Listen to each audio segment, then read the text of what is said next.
하나 보고 말씀을 나누도록 하겠습니다.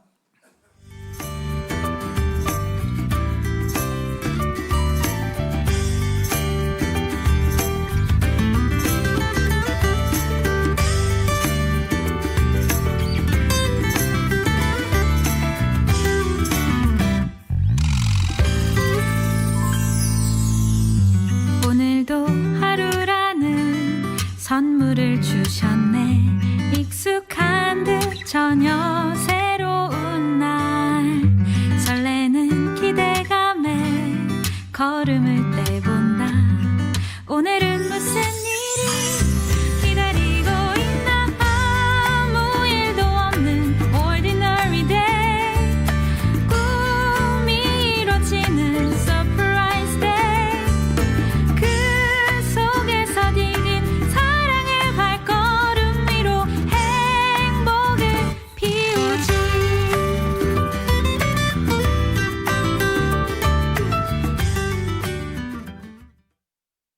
입니다. 소풍 갑시다. 반갑시다. 예, 내일입니다. 우리 함께 또 카풀도 하시고 개인적으로 또 차량 이동하시고 교회 오실 분은 8시 이렇게 오셔가지고 같이 이동할 수 있도록 그렇게 했으면 좋겠습니다. 오늘 본문의 말씀을 통해서 여호와 나의 목자, 여호와 나의 목자라는 제목으로 말씀을 나누도록 하겠습니다. 시편 23편은 많은 성도들이 암송하기도 하고 자주 이렇게 접하기도 하고 자주 보기도 하고 또 묵상이 저절로 되는 찬송의 시가 아닌가 이렇게 생각이 듭니다. 특별히 시편 중에 많은 찬양으로 이렇게 번안되기도 하고 불려지는 모습이 시편 23편 가운데 있는 것을 보게 되죠. 스위스의 정신의학자였던 이 폴 뚜루니에라는 사람은 여러 가지 우울증을 처방할 때에 여러 가지 또 이렇게 의학적으로 다 하고 난 뒤에 반드시 뭘 하냐면 시편 23편을 아침에 2번, 점심에 2번, 저녁에 2번씩 꼭 읽고 묵상하라고 그렇게 처방을 내렸다고 합니다. 어떤 약도 중요하지만 그 내면에 스스로 이길 수 있는 그 생명의 말씀을 붙들라라는 그런 처방으로 이렇게 시편 23편을 처방해 줬다고 그렇게 이야기하기도 합니다만은, 아무튼 이 시편 23편은 시를 전체적으로 볼 때에 다윗이 큰 어려움, 큰 아픔과 상함을 통과하고 난 뒤에 지어졌던 그런 시가 아닌가 이렇게 생각이 되어집니다.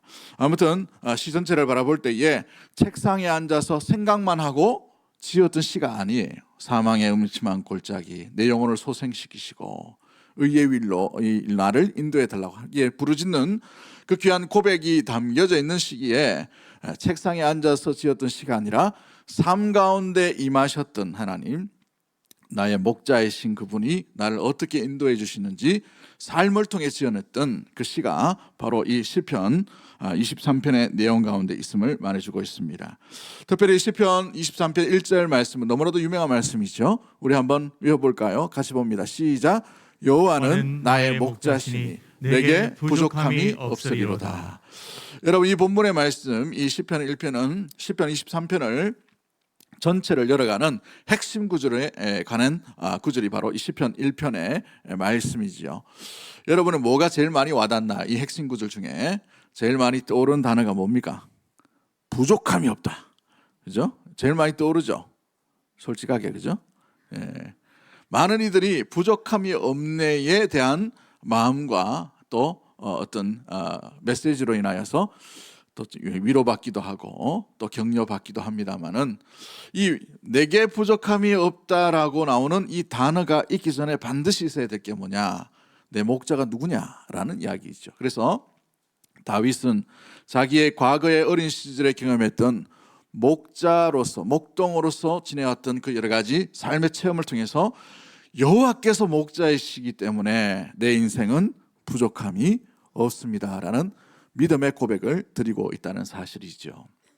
우리의 삶을 통해서 뭔가 우리가 열심히 해서, 뭔가 우리가 노력을 해서, 우리가 뭔가 잘 삶으로 말미암아 채워지는 부족함이 없는 것이 아니라 여호와께서 채우시는 그 부족함이 없는 인생, 그것이 진짜 부족함이 없는 마음 가운데, 심령 가운데 평안과 평강을 누리는 온전한 모습이다라고 다윗은 고백하고 있다는 사실입니다. 그래서 다윗은 여호와를 목자로 자기 자신을 양으로 비유하면서 이렇게 이 시편 23편을 표현하고 있다는 것이죠.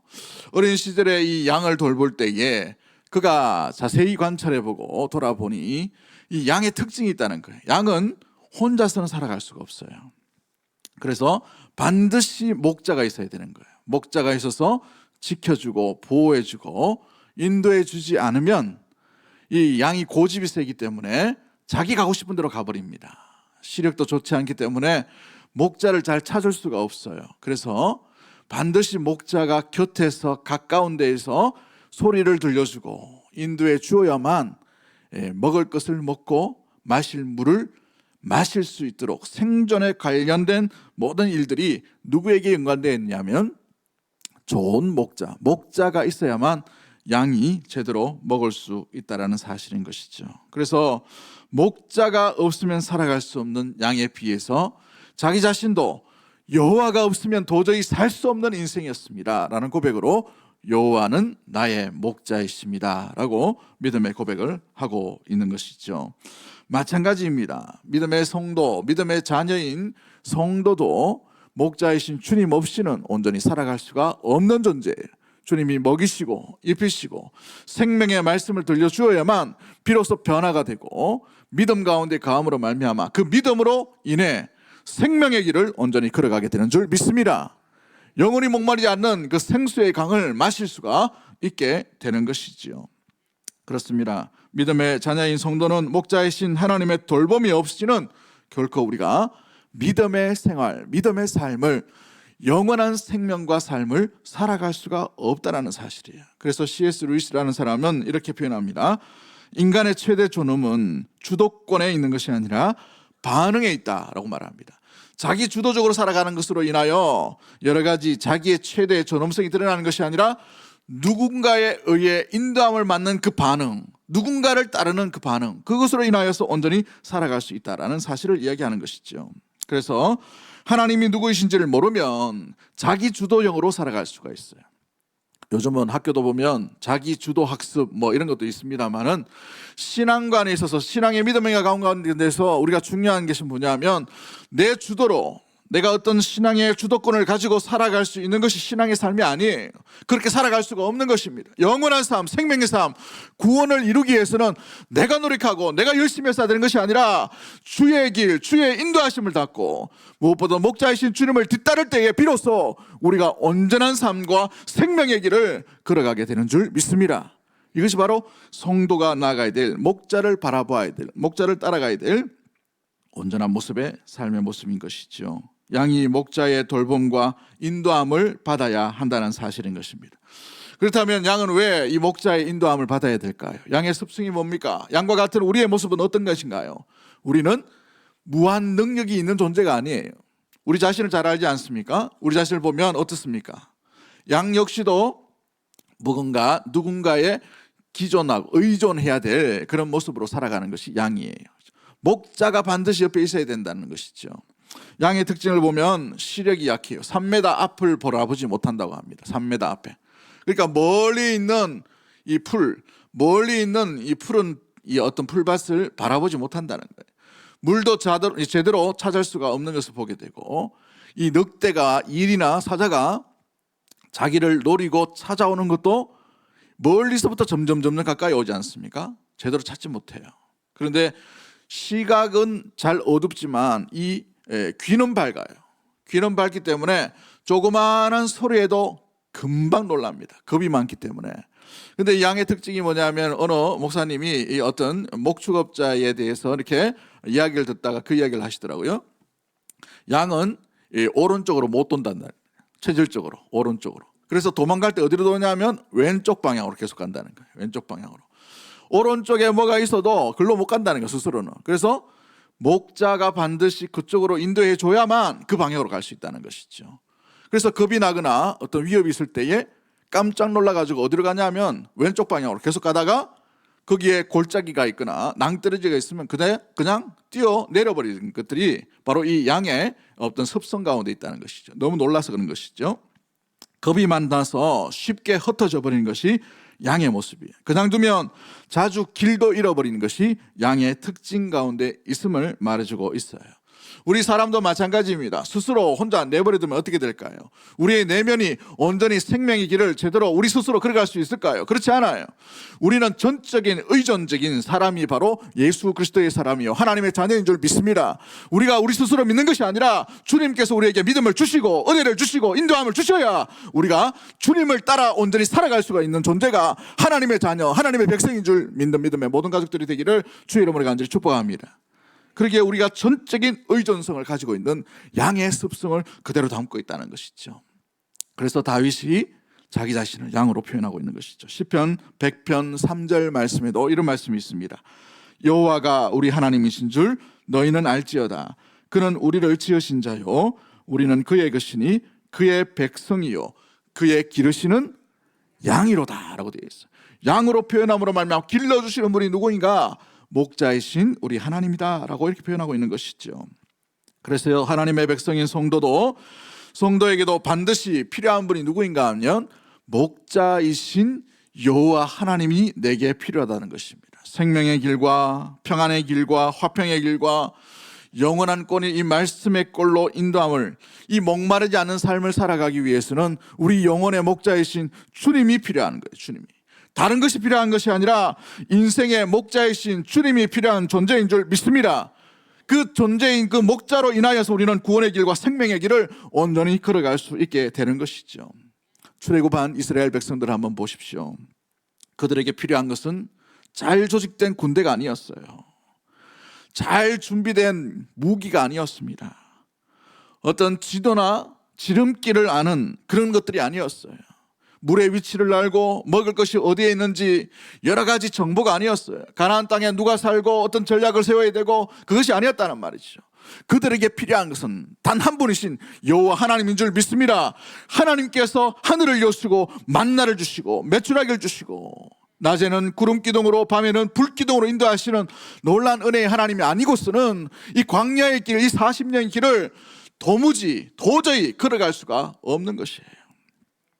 여러분, 이스라엘 광야를 한번 보시면 이 고원지대를 들어가면 풀이 없어요. 풀이 굉장히 메말랐습니다. 아침 9시나 10시 사이 가면 그때부터 40도예요. 40도의 열기에 이 콧구멍에 열기가 확 들어오더라고요. 여러분 그 사우나 들어가시면, 찜질방 들어가시면 왜 문 딱 열 때 어떻게 됩니까? 확 열기가 들어오죠. 뜨거운 90도쯤 되는 그런 열기 확 들어오죠. 이 버스 문을 딱 열고 한 걸음 내리는데 콧구멍에서 열기가 확 들어와가지고 전부 다 다시 타더라고요. 여러분, 이 광야에서는요 뭐 5분 10분이 아니에요. 갔다 그냥 돌아와야 돼요. 10분 체험을 했는데 물 한 병 다 먹고 땀 완전히 다 젖고 이렇게 들어왔어요. 도저히 살 수 없는 길이 광야의 길이라는 것이죠. 그런데 40년을 살았다는 것은 기적 자체입니다. 어느 누가 먹을 것이 아무리 잘 찾고 잘 있다 하더라도, 물의 위치를 안다 하더라도 40년 동안 60만 명에 되는 사람들이 한 사람도 굶주리지 않고 먹었다는 것은 기적 중의 기적이에요. 그 기적을 만들어내시는 분이 누구입니까? 우리 인생의 주인이신 전능하신 완전하시고 완벽하신 우리 하나님 밖에 없는 줄 믿습니다. 그러기에 우리 인생 가운데서도 믿음의 성도는, 믿음의 자녀는 다른 것이 필요한 것이 아니에요. 가장 먼저 가장 귀하게 우리 하나님이 필요한 존재인 하나님께서 우리 가운데 함께 하셔야만 되는 존재라는 사실인 거예요. 할렐루야. 그렇습니다. 완전하시고 완벽하신 그 목자이신 그 주님께서 보호해 주시기 때문인 것이죠. 여러분, 낮에는 구름 기둥으로 인도해 주셔요. 그 광야 지대는 이렇게 습도가 없기 때문에 조금만 그늘진 지역으로 가면 시원합니다. 시원해서 에어컨 튼 것처럼 이렇게 시원해요. 근데 구름이 잘 없어요. 구름이 잘 없고 뭐 나무도 잘 없기 때문에 그 땅볕에 피할 길이 없단 말이죠. 그런데 40년 동안 낮에도 걸어갈 수 있도록 구름으로 막아주셨어요. 백문이 불여일견이라고 가보셔야 아는데, 이거는 낮에는 그렇지만 밤에는요 너무나도 추워요. 낮에 40도 올라가다가 밤에 0도나 영하 1도나 뭐 영상 1도만 돼도 얼어 죽습니다.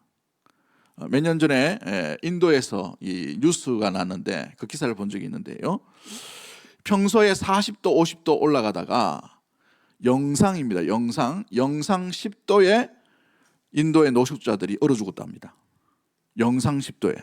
우리면 영상 10도면 운동하기 딱 좋은 날씨 아닙니까? 그죠? 근데 그 사람들은 온도가 낮에 40도, 30 몇 도 이렇게 올라가다가 갑자기 영상 10도로 올라가니까 밤에 자다가 얼어 죽었다는 것이죠. 여러분, 이 기온차가 무시무시한 거예요.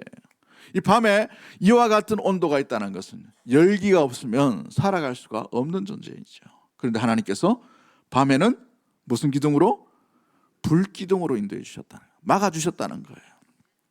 적군을 막으실 뿐만 아니라 추위로부터도 막으시는 놀라운 은혜의 하나님, 목자 되신 주님께서 인도해 주시는 길 가운데에 들어져 있는 놀라운 아름다운 모습인 것이죠. 그런데 그 목자를 빼앗기면 어떻습니까? 목자를 잃어버리면 어떻습니까? 목자를 찾지 못하면 어떨까요? 3m 앞에 목자가 보이지 않아요. 10m, 20m 떨어졌는데 목자의 음성이 들리지 않아요. 그러면 각자 제 길로 걸어갈 수밖에 없는 것이죠. 이리와 늑대가 온전히 노릴 수밖에 없는 영혼이 될 수밖에 없는 것이지요. 그래서 역대하 18장 16절 말씀에 그가 이르되 내가 보니 온 이스라엘이 목자 없는 양같이 산에 흩어졌다라고 이렇게 말합니다. 누구를 잃어버린 거예요? 목자를 잃어버렸다는 거예요. 그들 스스로 목자를 찾지 아니하고 목자 곁에 있지 아니하고 목자의 음성을 듣지도 않음으로 말미암아 목자 없는 것 같이 산으로 흩어져 버렸다는 거예요. 산으로 흩어지면 이리와 늑대의 밥이 딱 될 수밖에 없는 그런 존재의 모습이죠. 혼자 살아갈 수 없는 존재예요. 혼자 뭔가 생존을 할 수 없는 그런 모습이죠. 성도도 마찬가지입니다. 혼자서는 살아갈 수가 없는 거예요. 목자이신 주님 떨어져서는 도저히 생명의 영혼의 양식을 먹지 못함으로 말미암아 메말라 버리고 굶주릴 수밖에 없음으로 말미암아 마귀 사탄의 밥이 될 수밖에 없음을 말해주고 있는 것입니다. 사랑하는 성도 여러분, 그러기에 목자가 필요한 존재라는 사실, 목자가 필요한 존재라는 사실을 항상 잊지 않는 우리 믿음의 모든 가족들이 되기를 주의 이름으로 간절히 축복합니다. 그 목자가 누구이십니까? 오늘 1절 말씀에 다윗이 뭐라고 고백합니까? 여호와 나의 목자. 그 목자가 나의 목자라는 거예요. 나의 목자. 누구의 목자라고요? 나의 목자라는 것이죠. 나의 목자라는 뜻이 뭡니까? 저 믿음 좋은 장로님 그 목자가 아니에요. 저 말하기 그 시끄럽게 하는 저 목사의 이 목자가 아니에요. 나의 목자라는 거예요. 나의 목자라는 것이 무엇입니까?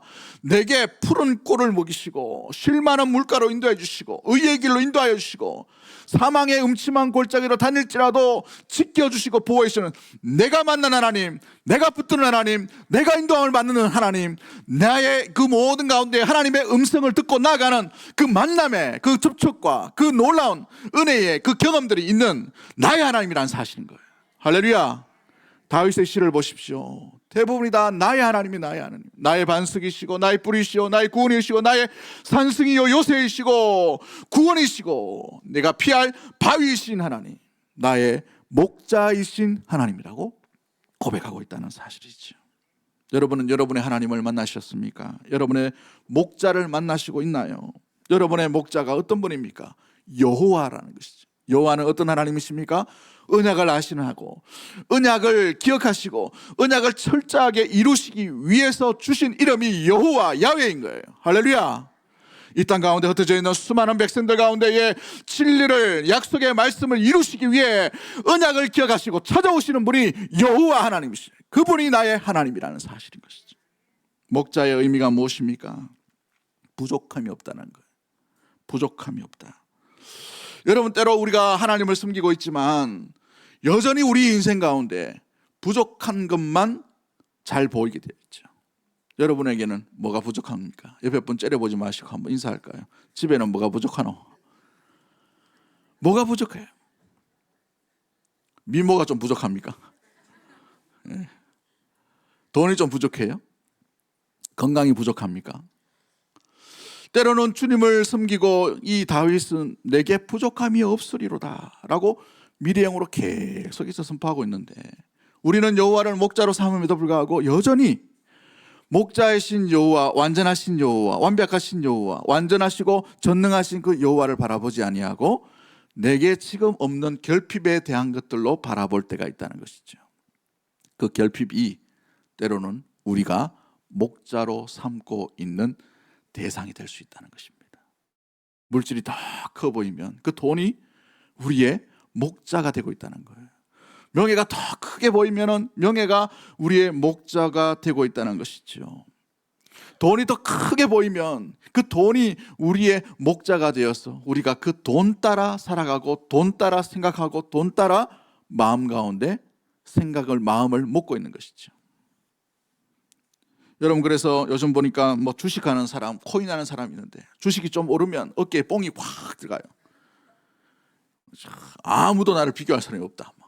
갑자기 이 주식이 3배 올랐다 그러면 막, 그죠? 예. 요즘 젊은 사람들이 코인을 많이 하더라고요. 서울에 보니까 코인을 많이 하는데 이 코인이 막 올라갈 때에는, 그죠? 마음 가운데 뭐 먹지 않아도 배부른 것 같은 거. 요즘 완전히 이 추락을 하고 있잖아요. 추락하고 있으니까 뭐 인생 다 산 것처럼 막 그렇게 얘기해버려요. 돈이 지금 목자가 되어 있는 거예요. 뭔가 건강이 있을 때에는 괜찮았어요. 건강을 있음으로 말미암아 뭐 떵떵거리면서 그래도 건강한데 건강한 육신을 믿고 있음으로 말미암았죠. 그런데 건강을 잃어버렸어요. 80, 90대면 다 건강이 있습니다. 그죠? 건강은 저절로 없어지는 거예요. 우리가 주님 나라 가야 될 때에는 다 건강을 두고 나가야 되는 거예요. 그런데 건강이 천년만년 있는 것처럼 우리가 생각할 때가 있단 말이죠. 근데 그 건강이 점점 약해져요. 그러면 여호와가 나의 목자가 안 되시는 거예요. 다윗은 어떻게 고백합니까? 사망의 음침한 골짜기로 다닐지라도 그것으로 인하여 해를 두려워하지 않을 것은 주께서 나와 함께 하심이라고 되어 있어요. 기쁠 때나, 그렇죠? 내 인생 바닥을 칠 때나, 그렇죠? 너무나도 성공의 자리에 있을 때나, 아니면 실패해서 넘어지고 좌절하는 그때에도 여전히 하나님은 나의 목자이신 거예요. 이것이 다윗이 고백하는 놀라운 은혜의 고백이 되는 것이죠. 사람들은 그래서 많이 있는 것도 부족한 것들을 자꾸 들여다보게 되어 있습니다. 맥스 루카이도라는 이 목사님이 책을 쓰셨는데 짐을 버리고 길을 묻다라는 책을 쓰셨는데 그 책에 보면 이런 구절이 있어요. 현대인들은 욕구의 감옥에 갇혀 있다. 욕구의 감옥에 살고 있다는 거예요. 그 욕구의 감옥이 뭐냐면 없는 것을 취하기 위해 마음을 먹는 거. 이건 본능입니다. 먹을 게 없는데 먹을 걸 구하는 것은 본능이에요. 이걸 얘기하는 것이 아니라 먹을 것도 있고 입을 것도 있고 풍족해요. 그런데 더 가지려고 한단 말이죠. 조금만 더. 이게 욕구의 감옥에 있다는 거예요. 예를 들어서 말씀을 드리면 어느 부자가 인터뷰를 하는데 이렇게 돈이 많은데 이렇게 재산을 많은데 얼마만큼 돈이 있어야 만족을 하십니까? 라고 인터뷰를 하니까 그 인터뷰 할 때에 그 부자가 뭐라고 했냐면 지금보다 조금만 더요. 지금보다 조금만 더. 만족을 못하는 걸 내일이 되면 어떻게 됩니까? 지금보다 어제보다 조금만 더요. 또 10년 뒤가 되면 어떻게 돼요? 10년 전보다 조금만 더요. 뭐 예를 들어서 이렇습니다. 25평 아파트 산다고 칩시다. 그러면 30평 아파트예요. 30평 살면 어떻게 됩니까? 한 40몇 평 아파트예요. 40명 살면 어떻게 됩니까? 전망 좋은 데 가서 그렇게. 차가 3대, 4대 있어요. 3대, 4대인데 만족을 못하는 거예요. 이것보다 조금만 더 만족을 누리지 못하는 거예요. 여러분, 이것이 바로 이 무엇보다도 욕구의 감옥에 살고 있는 현대인에 대한 이야기를 하고 있어요. 왜 이런 감옥에 살까요? 목자를 잃어버렸기 때문에 그렇습니다. 나의 목자가 되지 않기 때문에 그런 거예요. 내게 임하시는, 나와 함께 하시고 나를 인도하시고 내게 푸른 초장으로 인도해 주시고 내게 부족함이 없도록 채워주시는 목자를 놓쳐버렸다는 거예요. 목자의 음성이 들려지지 않았기 때문입니다. 목자와 함께 걸을지 않았기 때문입니다. 목자와 함께 동행하지 않았기 때문입니다. 목자가 가르치는 길을 걸어가지 않았기 때문에 그와 같은 일들이 일어나게 된 것이죠. 그래서 만족이 없는 것이죠. 어거스틴 한 분은 이렇게 말합니다. 오 하나님이여, 당신은 당신의 영광을 위하여 우리를 지으셨나이다. 그래서 내가 당신의 품에서 쉴 때까지는 나에게 진정한 안식이 없었습니다 라고 되어 있어요.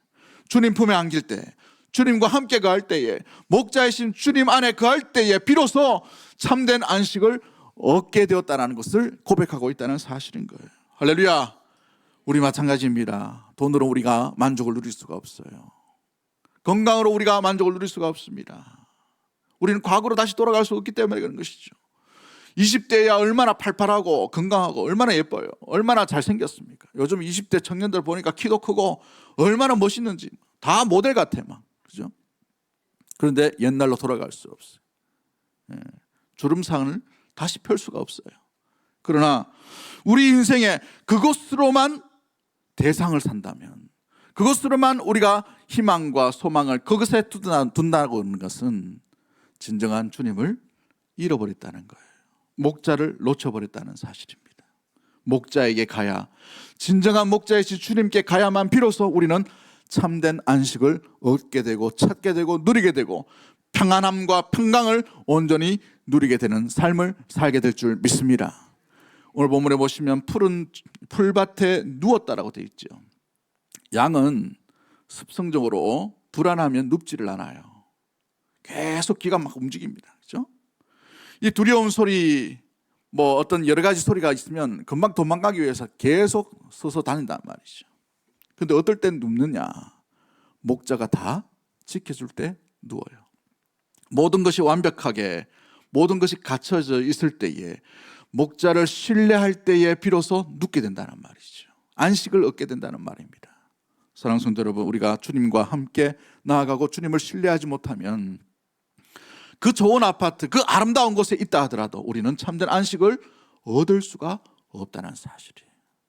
그 주인, 그 목자를 찾을 수 있는, 그 목자 안에 거할 수 있는, 목자와 함께 갈 수 있는 우리 믿음의 모든 가족들 되기를 주의 이름으로 간절히 축복합니다.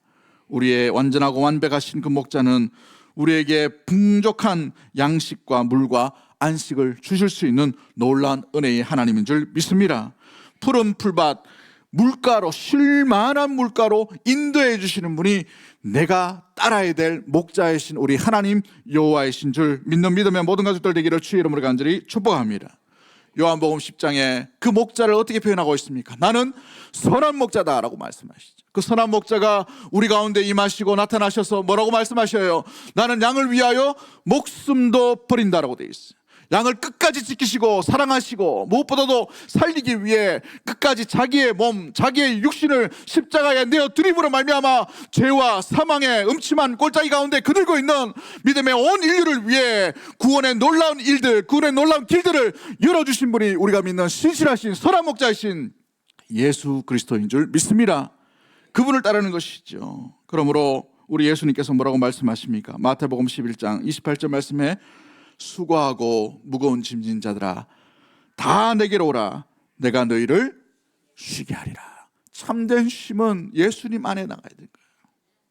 사마리아 여인이 예수님을 만나고 난 뒤에 그 부끄러운 과거를 다 떨쳐버리고 참된 안식과 쉼을 온전한 예배를 드릴 수 있었던 것처럼 실패의 자리에 머물렀던 많은 제자들이 부활하신 예수 그리스도를 만남으로 말미암아 참된 영생의 길, 생명의 길이 무엇인지를 알고 두려움의 가운데에 예루살렘으로 다시 들어가는 놀라운 일들이 일어나게 된 것처럼 우리 사랑하는 성도 여러분, 우리가도 무엇보다도 그 목자를 되찾으셔야 돼요. 목자의 세미한 음성을 듣고 우리는 살아가고 있습니까? 목자가 울타리 친 그 울타리 보호 아래 우리가 거하고 있으십니까? 목자가 우리를 인도하심을 온전히 믿는 믿음의 신뢰 가운데 우리가 살아가고 있는지 우리 자신을 점검해 보셔야 돼요. 우리 삶의 주도권을 누가 쥐고 있는지를 돌아보셔야 되는 것이지요. 그래서 우리는 목자를 신뢰해야 되는 것입니다. 왜요? 우리 이 목자 대신 완전하고 완벽하신 우리 주 예수 그리스도께서는 우리를 끝까지 사랑하신 거예요. 십자가 앞에서 그 제자들 배신과 배반할 것을 아심에도 불구하고 그 무리 하나님께서 맡기신 그 제자들을 사랑하시되 끝까지 사랑하셨다는 것, 그것이 바로 선한 목자이신 우리 주 예수 그리스도인 줄 믿습니다. 신실하신 그 주님께서 우리의 목자 되신다는 사실이죠. 그래서 우리 찬송가 563장 3절 가사에 보면 이런 가사가 있어요.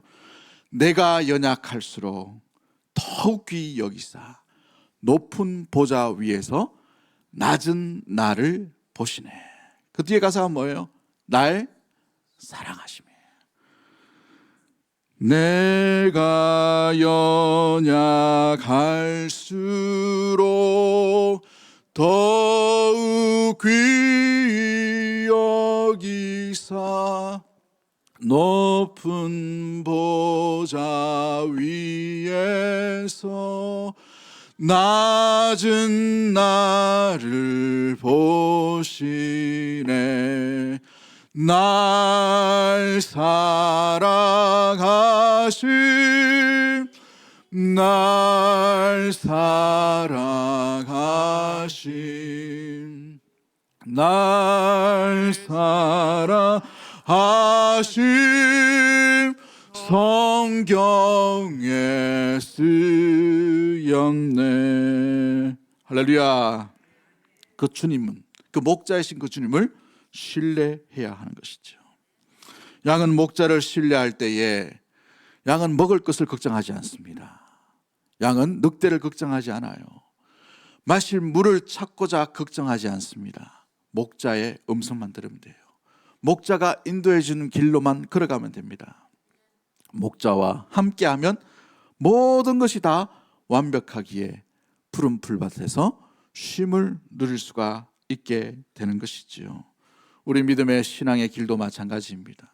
우리의 열심과 우리의 수고로 나가는 것이 아니라, 안식을 얻는 것이 아니라 목자 되신 주님이 이끄신 그 십자가의 길, 그것을 바라보며 주만 바라보고 나아갈 때, 주의 음성을 듣고 나아갈 때에, 주님의 말씀 가운데 갈 때에, 주님과 함께 동행할 때에 비로소 우리는 참된 안식을 누리게 되는 줄 믿습니다. 그 목자와 함께 걸어가는 우리 믿음의 신앙의 여정이 되기를 주의 이름으로 간절히 축복합니다. 말씀을 맺도록 하겠습니다. 우리 럼브란트라는 우리 또 작가가 있죠. 그림을 아주 탁월하게 그렸던 그림이 있는데요. 그분이 그렸던 그림 중에 갈릴리 바다의 폭풍이라는 그림이 있습니다. 갈릴리 바닷가 가운데 예수님께서 배를 타고 제자들과 함께 길 건너편으로 나아가실 때에 갑자기 광풍이 불게 되었어요. 그걸 묘사하면서 그림을 그렸습니다. 근데 이 그림을 잘 보시면 밧줄 하나가, 아주 굵은 밧줄 하나가 끊어져 버렸어요. 이 밧줄은 돛과 연결되어 있기 때문에 이 어찌 보면 이 배에 굉장히 중요하고 어쩌면 목숨과 또 연관이 있는 그런 밧줄이에요. 붙들고 있던, 의지했던 그 밧줄이 끊어져 버렸다는 것이죠.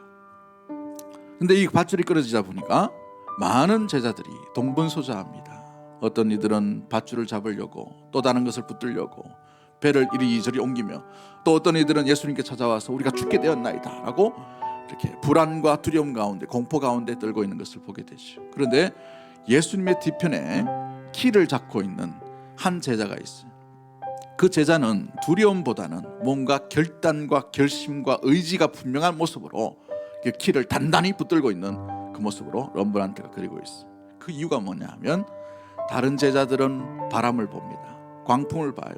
끊어진 그 밧줄을 바라봅니다마는 이 제자만큼은 한 번도 그 시선을 흐트러지지 아니하고 앞에 계신 예수님만 바라보는 거예요. 예수님만 바라보다 보니 예수님께서 하시는 그 평온과 평강의 그 말 가운데 그 키를 굳게 잡고 그 인생의 흔들림 가운데에서도 요동치지 아니하고 온전히 그 풍랑을 이기면서 살아가고 있는 거예요.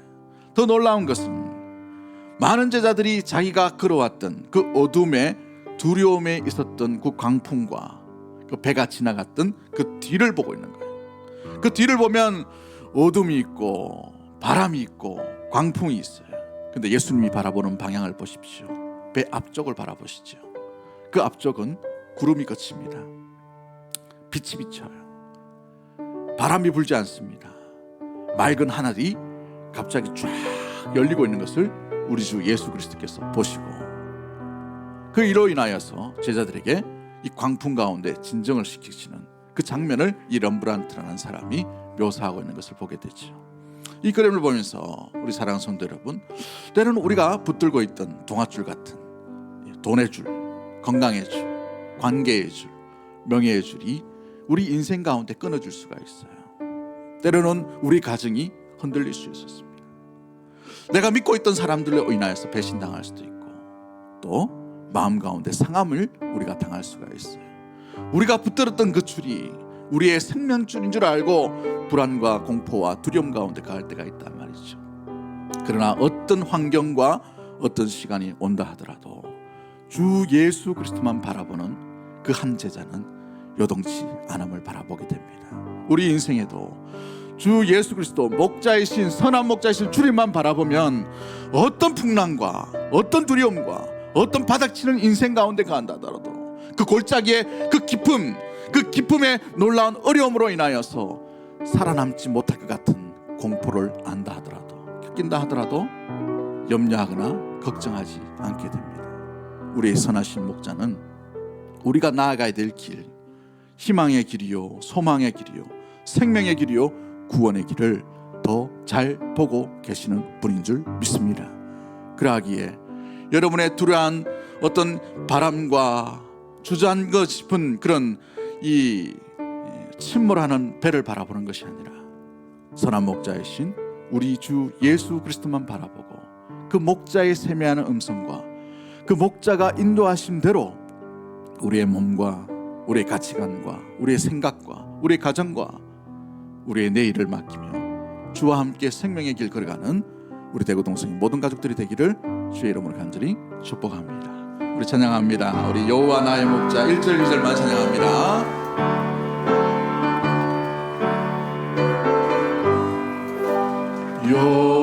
여호와 나의 목자 내게 부족 없네. 푸른 초장 위에 나의 몸 누이시네. 선한 목자 오 나의 목자여 생수가 넘치는 곳 나를 인도하시네. 내 영혼 소생하며 자기 이름 위에 의의 길 인도하리. 골짜기 두려움네. 선한 목자 오 나의 목자여 생수가 넘치는 곳 나를 인도. 우리 1절만 다시 합니다. 여호와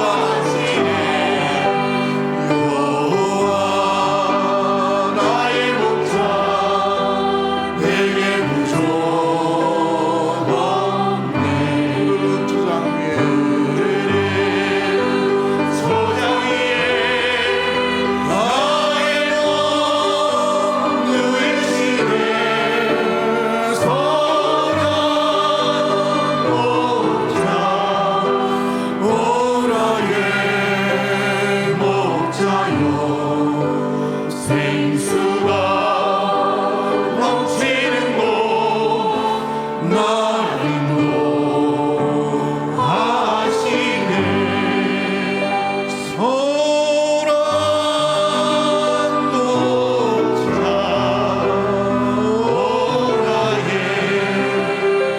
목자여 생수가 넘치는 곳 나를 인도하시네. 우리 시간에 가슴에 손을 얹고 한번 기도하기를 원합니다. 여러분의 결핍과 부족함은 어디에서 옵니까? 무엇이 부족하고 무엇이 더 커 보이고 무엇이 없음으로 말미암아 우리 마음 가운데 불안과 두려움과 공포와 걱정과 염려 가운데 가고 있나요? 그 자리에 주님을 초청할 수 있게 되기를 원합니다. 나의 돈 주머니 가운데도 주님이 나의 목자가 되어주시고, 나의 건강 가운데도 주님이 나의 목자가 되어주시고, 내 자녀 가운데에도 주님이 나의 목자가 되어주시고, 내 직장의 삶 가운데도 나의 목자가 여호와가 되기를 원합니다. 내 마음과 내 심령 가운데도 내 불안한 심령, 마음 가운데에서 주님을 떠나보냈던 그 내면의 그 세계 가운데 주님을 초청하며 여호와 나의 목자가 되기를 원합니다. 다시 찾기를 원합니다. 다시 붙들기를 원합니다. 다시 주님께 나가기를 원합니다. 그 목자의 세밀한 음성이 들려지는 그 자리로 나가기를 원합니다. 푸른 풀밭에 쉴만한 물가로 인도하시는 완전하시고 완전 전능하신 우리 목자이신 주님 앞으로 날마다 나아갈 수 있도록 내 영혼을 주께 고정할 수 있도록 도와주시고 그 목자와 함께 살아갈 수 있는 우리의 심령과 가정과 교회와 이 나라와 임적될 수 있도록 도와달라고 그런 마음 가지고 주께 의탁하며 목자이신 주님을 바라보며 우리 주여 한번 외치고 통성으로 합심해서 한번 기도하도록 합니다. 주여